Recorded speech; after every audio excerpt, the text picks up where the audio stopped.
సంవత్సరాల తరబడి ఎన్ని మందులు వాడినా మీ మోకాల నొప్పులు తగ్గట్లేదా? ప్రాణ పెయిన్ క్లినిక్ లో అత్యాధునిక చికిత్స.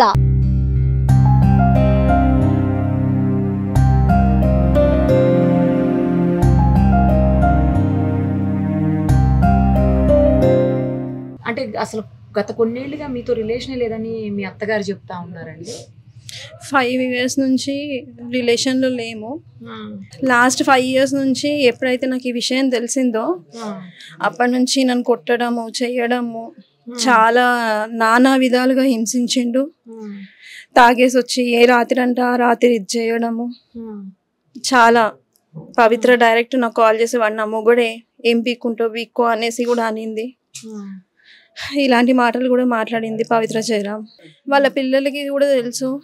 వాళ్ళ అబ్బాయిని వెళ్ళి అడిగాను, వాళ్ళ అబ్బాయితో వెళ్ళి మాట్లాడాను. ఇలా నా భర్త మీ అమ్మతో ఉన్నాడు ఏంటిది అనేసి అని అడిగాను. అడిగితే మీ ముందే వెళ్తారా బెడ్రూమ్లోకి అంటే, అవును మా ముందే వెళ్తారు, మాతోనే ఉన్నాడు, వాళ్ళ ఇష్టం వాళ్ళ లైఫ్, మేమేం అబ్జెక్ట్ చెయ్యము అనేసి పవిత్ర జయరాం కొడుకు అన్నాడు. ఎప్పుడొచ్చినా ఇంట్లో పెద్ద టార్చరే. హేట్ చేసినా కంటిన్యూస్గా దాని ఫోటో చూస్తూ ఉంటాడు. ఇంట్లో తాగితే ఇంట్లోనే ఫుల్ అయిన తర్వాత దాంతో వీడియో కాల్ మాట్లాడుతూ ఉంటాడు. చెప్పవే పాప, ఏం చేస్తున్నావు, ఏంది సంగతి, ఇక్కడ నాకు అన్నం పెట్టట్లేదే, అన్నీ ఫాల్స్ అంటే ఫాల్స్. మొత్తం నన్ను బ్లేమ్ చేశాడు, ఎక్కడ పడితే అక్కడ బ్లేమ్ చేశాడు. ఇంకేం చెప్పలేను.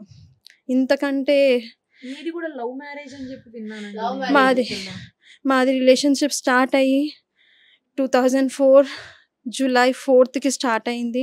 2004లో మ్యారేజ్ 15లో అయిందా? మ్యారేజ్ 15. 11 years ముందు మీకు లవ్ ఉంది, రిలేషన్షిప్ ఉంది. అక్కడికి మా పేరెంట్స్ కన్విన్స్ అవ్వలేదు. నేను మా పేరెంట్స్తో కన్విన్స్ చేసి అందరి సమక్షంలో లవ్ మ్యారేజ్ చేసుకున్నాడు. గ్రాండ్గా చేశారు పెళ్ళి. అందరూ ఒప్పుకొని చేసి, నేను మా అమ్మ చెప్పినా నేను వినలేదు. ఇతడే కావాలి, నాకన్నయ్య నాకు కావాలి, వాడే లోకం సర్వస్వం అని బతికిన.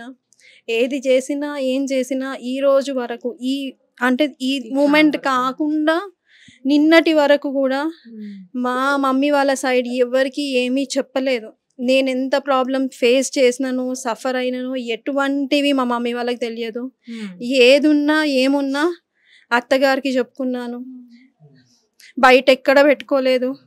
అతను రాకపోయినా సరే ధైర్యంగా ఒక మొగోడిలాగా నా పిల్లలని పెంచుకున్నాను.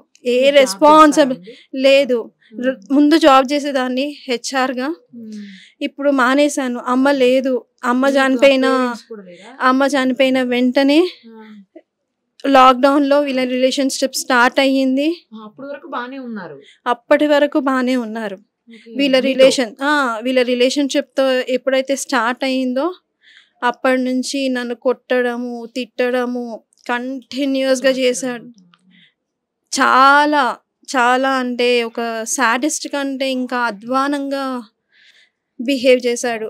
ఏం చేయకుండానే అన్నీ వల్గర్ లాంగ్వేజ్ మాట్లాడుకుంటూ, ఎవరితో మాట్లాడినా అన్నయ్య అన్న రిలేషన్తో మాట్లాడినా కానీ అఫేర్ పెట్టి తప్పుగా తీయడం, అది ఎవరైనా సరే. మా అత్తగారు నాకు సపోర్ట్ చేశారు, మా మామయ్య ఇద్దరు సపోర్ట్ చేశారు వాళ్ళ ఫ్యామిలీలో. అంతకు మించి ఎవరు లేరు. నేను ఏదైనా వాళ్ళే లోకం సర్వస్వం అనేసి నన్ను బతికినాను. ఇప్పుడు అతనే లేకుండా పోయినాడు.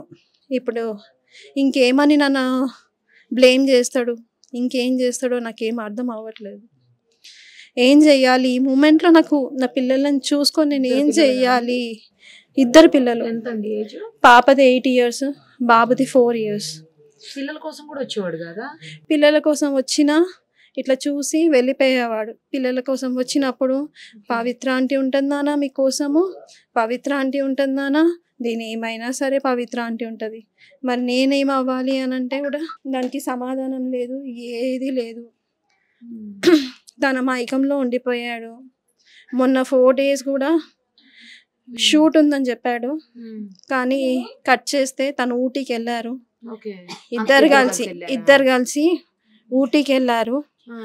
ఊటీకి వెళ్ళి డే బై డే ఒక్కొక్క రీల్ షేర్ చేసి నన్ను టార్చర్ పెడదామని ప్రయత్నం చేశారు ఇద్దరు కలిసి.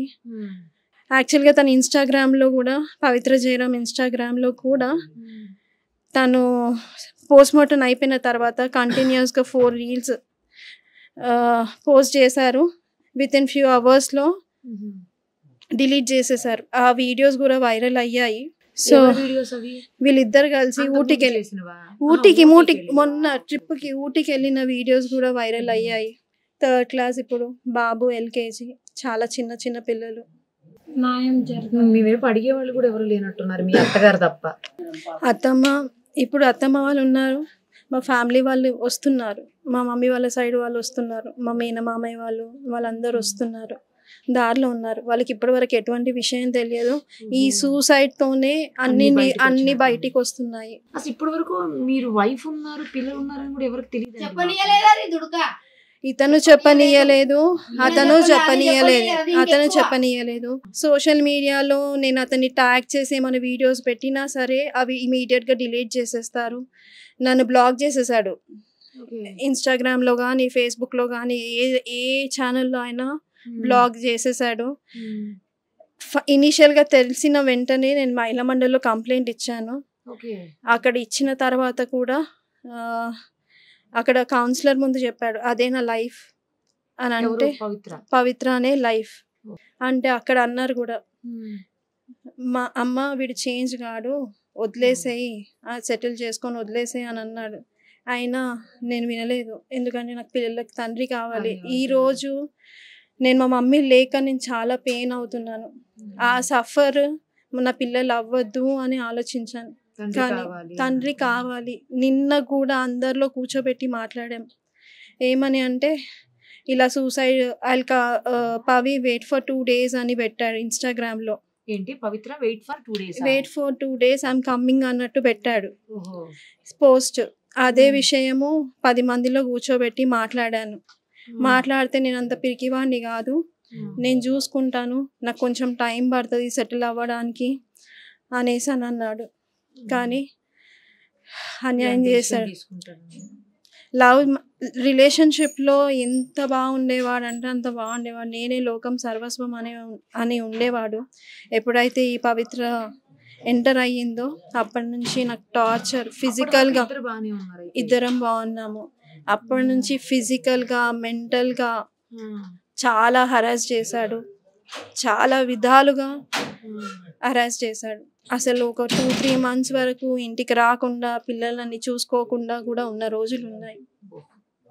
మీ వైపు ఎవరు లేరు కూడా కదా అడగడానికి కూడా. ఇన్ని రోజులుగా మీరు చెప్పలేదు అంటున్నారు. నేను చెప్పలేదు. యాక్చువల్గా చెప్పాలంటే పెద్దగా చేసుకుంటే ఎందుకు, పాప సెటిల్ అవుతుంది, అమ్మ లేదు, అమ్మ సపోర్ట్ లేనందుకు పాపకి ఫ్యూచర్లో ఏమైనా కావాలి, ఒకేషన్స్ ఏమైనా చేయాలన్నా, ఫంక్షన్స్ కావాలన్నా మా వాళ్ళు రావాలి అంటే నేను ఇష్యూ చేయకుండా ఉంటేనే వాళ్ళు వస్తారు, చూస్తారు. అందుకనే అదొక్క విషయానికి ఓపిక పట్టాను. ఎందుకంటే ఒక ఆడపిల్ల ఉంది నాకు. 2 అబ్బాయిలు ఉండుంటే అది డిఫరెంట్ ఉండేదేమో, కానీ ఒక ఆడపిల్ల ఉంది. తను నేను ఫ్యూచర్ ఖరాబ్ చేయొద్దు కాబట్టి, పాడు చేయొద్దు కాబట్టి ఇలా ఆలోచించాను. లేదు, నేను మాట్లాడలేదు. ఒకసారి 2 days బ్యాక్ తను వచ్చిన నెక్స్ట్ డేనే కాల్ చేశాను. ఏమైంది ఇంకా నైట్ రాలేదు అని అంటే, ఇవన్నీ మాట్లాడకు, నేను రెస్పాన్సిబిలిటీస్ ఫుల్ఫిల్ చేస్తాను, అంతకు మించి నా గురించి ఎక్స్ట్రా అడగడం అవసరం లేదు. ఇన్సిడెంట్ జరిగిన రోజు ఇన్సిడెంట్ తర్వాత 2 daysకి మార్నింగ్ నైట్ అంతా ఇంటికి రాలేదు అని అంటే అడిగితే ఆ మాట అన్నాడు. కానీ యాక్చువల్గా ఆమె హార్ట్ స్ట్రోక్ వచ్చి చనిపోయింది అని చెప్తున్నారు. తెలియదండి. యాక్చువల్గా చెప్పాలంటే నాకు తెలిసి డ్రైవర్ ఉన్నాడో లేడో తెలియదు. టు బీ ఫ్రాంక్, డ్రైవర్ ఉండుంటే ఈ పాటికి ఓపెన్ అప్ అయ్యేది, డ్రైవర్ వచ్చేవాడు సీన్లోకి. డ్రైవర్ అయితే లేడు అని నా వే ఆఫ్ ఆలోచన. ఎందుకంటే తనకి రిబ్స్ ఇదయ్యాయి అన్నది తెలిసిన ఇన్ఫర్మేషన్, రిబ్స్ ఫ్రాక్చర్ అయ్యాయి అన్నది ఇన్ఫర్మేషన్ పవిత్రకి. ఎందుకంటే నాకు 12:40 కాల్ చేశాడు. ఎప్పుడు ఇలానే తాగేసి కాల్ చేస్తాడు అనేసి నేను లైట్ తీసుకున్నాను, సైలెంట్ పెట్టి. యాక్చువల్గా ముందు రోజు మా అత్తయ్యకి బ్యాక్ పెయిన్ అయ్యింది, తనకి యూరిన్ ఇన్ఫెక్షన్, కిడ్నీలో వాటర్ స్టోర్ అయ్యింది అనేసి midnight 11:40కేమో విజయ హెల్త్ కేర్కి వెళ్ళాము. వెళ్తే అక్కడ తనకి ట్రీట్మెంట్ చేయించుకొని డ్రిప్స్ ఎక్కించుకొని రిటర్న్ అయ్యాము. ఆ రోజు నైట్ మొత్తం తనకి అంటే మాకు స్లీపే లేదు. నెక్స్ట్ డే పడుకున్నాను. పడుకున్న తర్వాత అత్తయ్య వాళ్ళు 1:10, 1:15 అలా వచ్చారు. అంతలోపు వాళ్ళ నాన్నకు కాల్ చేశాడంట. వస్తే సరే ఆగతయ్య నేను కనుక్కుంటాను, మీరు వెయిట్ చేయండి అనేసి కాల్ చేస్తే పవి లేస్తలేదు. సరే ఒక్క నిమిషం ఆగు, నీకేమయ్యింది ఫస్ట్ అది మేజర్గా చెప్పు అనేసి అని అడిగాను. అంటే నాకు కాళ్ళకి చేతులకు దెబ్బలు తాకాయి కానీ పవి లేస్తలేదు అనేసి అని అంటే వెయిట్ చెయ్యి, వేరే హాస్పిటల్కి తీసుకోవడానికి ట్రై చెయ్యి అనేసి చెప్పాను. అంటే కాల్ కట్ చేశాడు.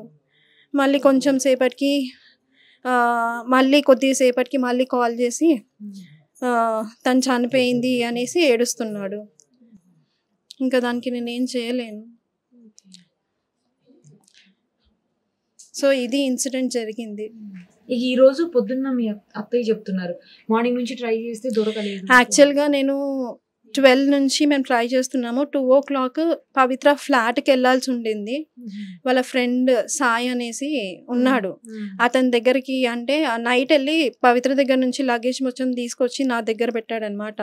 ఇంట్లో పెట్టాడు అతని డ్రెస్సెస్ లగేజ్ మొత్తము పెడితే నేనేం చేశాను, నాకు డౌట్ వచ్చి 2 o'clockకి నేను వెళ్దాము అని ఫిక్స్ అయ్యాను. వెళ్తే నాకు రూట్ తెలియదు అక్క, నైట్ తీసుకెళ్ళాడు గల్లీలు తిప్పుకుంటూ అనేసి అని అన్నాను. ఇంకొక ఫ్రెండ్ని ఒక ఇన్ఫార్మర్ని పెట్టాడు ఇక్కడ నా కోసం. అంటే నేను మా ఇంటికి ఎవరు వస్తున్నారు, ఎవరు వెళ్తున్నారు, నా పిల్లలు ఏం చేస్తున్నారు, ఇక్కడ నుంచి ఇన్ఫర్మేషన్ ఇచ్చే అతన్ని అక్కడ పెట్టేసి అతన్ని అడిగాను, ఉదయ్ అన్న కనిపిస్తలేడు, మరి ఫ్లాట్కి వెళ్దామా మణికొండ కంటే, అక్క మా ఇంట్లో ఫంక్షన్ ఉంది అయిపోయినాక కాల్ చేస్తాను అనేసి అని అన్నాడు. నేను కూడా కాల్ చేస్తాను అక్క అనేసి కాల్ చేశాడు. యాక్చువల్గా నేను ఆల్మోస్ట్ ఒక 20-30 మెంబర్స్ నుంచి కాల్ చేయించాను. ఒకరి ఫోన్ కాకపోతే ఇంకొకరి ఫోన్లో నుంచి అయినా లిఫ్ట్ చేయొచ్చేమో అనేసి రోడ్ల పంట తిరుగుతూ అటు ఇటు తిరుగుతూ చేయించాను. రెస్పాండ్ లేదు. సరేలే దాని ఫ్లాట్కి అయితే వెళ్తే తెలుస్తుంది ఏంటో సంగతి అని వేరే పిల్లలను ఇచ్చి పంపిస్తే అప్పటికి అయిపోయింది. అంటే మాకు తెలిసింది 6 గంటలకు అట్లా, 6 o'clock, 12 o'clock నుంచి 12-12:30 నుంచి కంటిన్యూస్గా తిరుగుతూనే ఉన్నాము. ఆ పిక్లో కూడా ఏదో చున్నీ కనిపిస్తుంది. ఏమో తెలియదండి, నేను చూడలేదు ఇప్పుడు వరకు చూడలేదు. నాతో మాట్లాడకు అనేసి అన్నాడు. పెళ్లి చేసుకునే ముందేమో నేనే నీకు లోకం సర్వస్వం అన్నీ నేను చూసుకుంటాను, నువ్వేం టెన్షన్ పడకు. నా ఫ్రెండ్స్ అడిగారు కూడా, చందు నువ్వు బాగా చూసుకోవాలి శిల్పని అని అంటే, ప్రామిస్ నేను అస్సలు ఆవిడని వదిలిపెట్టాను, శిల్పని అస్సలు వదిలిపెట్టాను అనేసి అని అన్నాడు. అట్లాంటిది వదిలిపెట్టేసి వెళ్ళిపోయాడు. ధైర్యంగా ఉండండి, ఎందుకంటే పిల్లల కోసం ఇంక ఇప్పుడు తండ్రి లేరు, కనీసం మీరు కూడా ఇలా డీలా పడిపోతే పిల్లలకి ఇబ్బంది అవుతుంది కదా. కొంచెం పిల్లల గురించి ఆలోచించుకుని ధైర్యంగా ఉండండి. మీ అత్తగారి వాళ్ళకు కూడా మీరే కదా ఇక ధైర్యం, పిల్లలకి మీ అత్తగారికి అందరికి. ఏం చెప్పాలో నాకు అర్థం అవుతలేదు ఈ సిచ్యువేషన్లో. వాళ్ళనే నమ్ముకొని బతికిన ఇన్ని రోజులు, ఎంత ఓపిక పట్టినానో, చాలా ఓపిక పట్టినా, కానీ నా ఓపికకి వాల్యూ లేకుండా చేశాడు. అంతే. ఇప్పటికైనా అబ్బాయి వస్తాడు, కలిసి కాపురం చేద్దాం అనుకుంది. నిన్న కూడా ఒకటే చెప్పాను, అందరినీ కూర్చోబెట్టి చెప్పాను, అయిపోయింది, నేను తన టాపిక్ తీయను, తను నాతో మాట్లాడకపోయినా పర్వాలేదు, పిల్లల కోసం తను ఉండాలి, టైం తీసుకున్నా పర్వాలేదు, ఎంత టైం తీసుకున్నా పర్వాలేదు, తీసుకొని నేనేం అనను, తన ముందుకి రాను అని క్లియర్గా అందరిలో చెప్పిపించాను. పిల్లల కోసము కావాలి, తండ్రి కావాలి అన్న ఆలోచనతోనే ఇన్ని డేస్ ఓపిక పట్టాను, సంవత్సరాలు ఓపిక పట్టాను. కానీ ఆ ఓపికకి కూడా అసలు అతన్ని ఎలా పోల్చాలా, ఏం పోల్చాలో నాకు అర్థం అవ్వట్లేదు. ఏదన్నా అంటే పవి పవి పవి ముందేమో ఏదంటే కనయ కనయ కనయ, అస్సలు నోట్ల నుంచి ఒక మాట పడుకునే ముందు కూడా కనయ కన్నా ఏం చేస్తున్నావే కన్నా కన్నా కన్నా వద్దు, ఆ మాట తప్పితే వేరే మాట ఉండకపోతుండే. తన హ్యాండ్ పైన కూడా ఒక టాటూ ఉంటది, మీరు గమనించినారో లేదు, కన్నయ్య అని రాసి ఉంటది.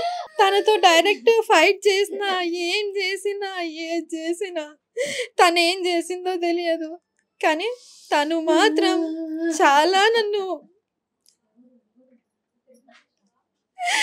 ఏ రోజు నా పిల్లలకి స్కూల్లో రిపోర్ట్స్ లో కానీ దేంట్లో తండ్రి స్థానంలో సైన్ పెట్టలేదు. కాకపోతే ఆ ప్రతీక్ష కాలేజ్ రిసిప్ట్ కి పేరెంట్ ప్లేస్ లో సైన్ పెట్టాడు. అంటే ఆమె ఎవరు? వాళ్ళ అమ్మాయికి తను ఉన్నాడంట, పవిత్ర కూతురికి కొడుకుకి ఉన్నాడంట. కానీ నా పిల్లలకి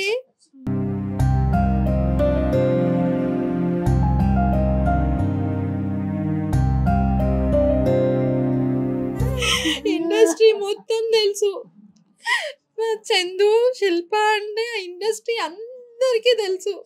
అసలు నా మాట లేకుండా ఉండేటోడు కాదు. అరే అక్కనే రా నన్ను సెట్ చేసింది, అక్కనే రా సెట్ చేసింది, అందరికి అందరు ఆర్టిస్టులకు చెప్పుకున్నాడు. చాలా మంది ఆర్టిస్టులు కూడా చెప్పారు తనకి, వద్దు ఇట్లాంటి దాంతో నీకు అవసరమా చందు, మంచి ఫ్యామిలీ ఉంది, ఫ్యామిలీని చూసుకో, ఫ్యామిలీని డిస్టర్బ్ చేస్తున్నావు చందు అంటే. ఆహా, వినలేదు, అసలు వినలేదు. శిల్ప గారు మీరు ధైర్యంగా ఉండండి, ధైర్యంగా ఉండండి, చందు గారు వచ్చేస్తారు, మీరు టెన్షన్ పడకండి, ఆవిడ ఇప్పటికి మీ ఆయన 6th పర్సన్ ఆవిడకి అని చెప్పారు. చాలా మంది చెప్పారు, ఆవిడ క్యారెక్టరే అది. సో అలాంటి ఒక వేస్ట్ క్యారెక్టర్ మనిషి కోసం ఈ రోజు మమ్మల్ని అన్యాయం చేసి వెళ్ళిపోయాడు.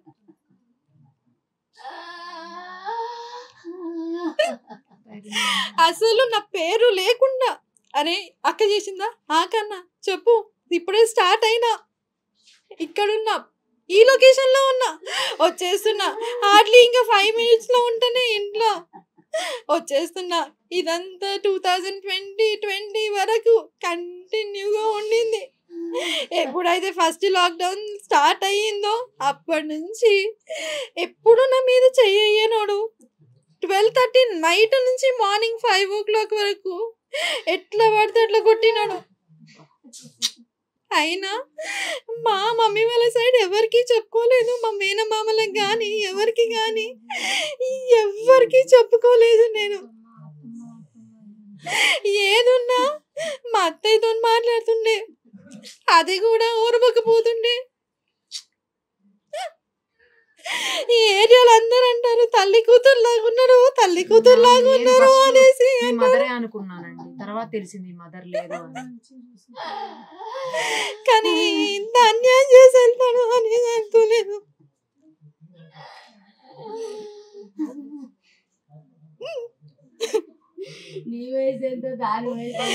తను చాలా ఏజ్డ్ పర్సన్, ఏజ్ డిఫరెన్స్ కూడా చాలా ఉంది. నాకు చెప్పడమే పవికి హార్ట్ లో హోల్స్ ఉన్నాయి, తనని జాగ్రత్తగా చూసుకోవాలి, అది ఇది అనేసి అని అన్నాడు.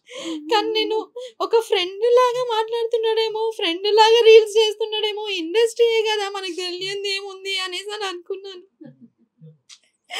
తర్వాత నన్ను చాలా టార్చర్ పెట్టాడు. అసలు నా దగ్గర ఉండని కూడా ఉండట్లేదు.